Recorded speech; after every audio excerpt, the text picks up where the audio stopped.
this week's midweek poetry break, I have a poem by Alabama poet John Miller from his new book, How My Father Became a Boat.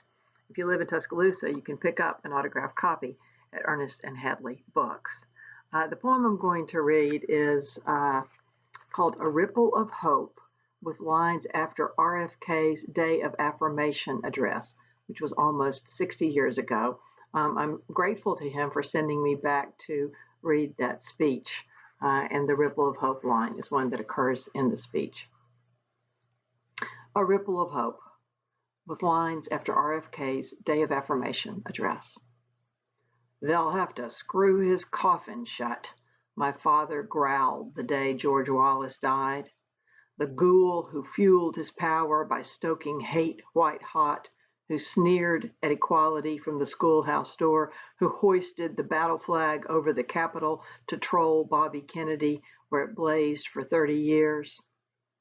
I was a kid when it finally came down.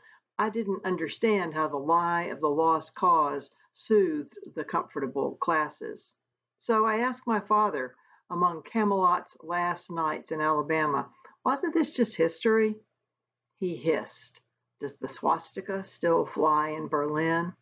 Then he sat me down to teach me how the mountaintop became the valley of the shadow of Bull Connor's Birmingham, how hate turned dogs and fire hoses on the children's crusade, that the past is a prison the South is afraid to leave, even though white folks hold the keys.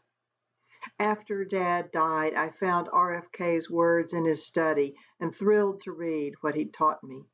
A ripple sings forth when we stand up, and when enough of us dare, chords of hope surge high enough to sweep down what divides us.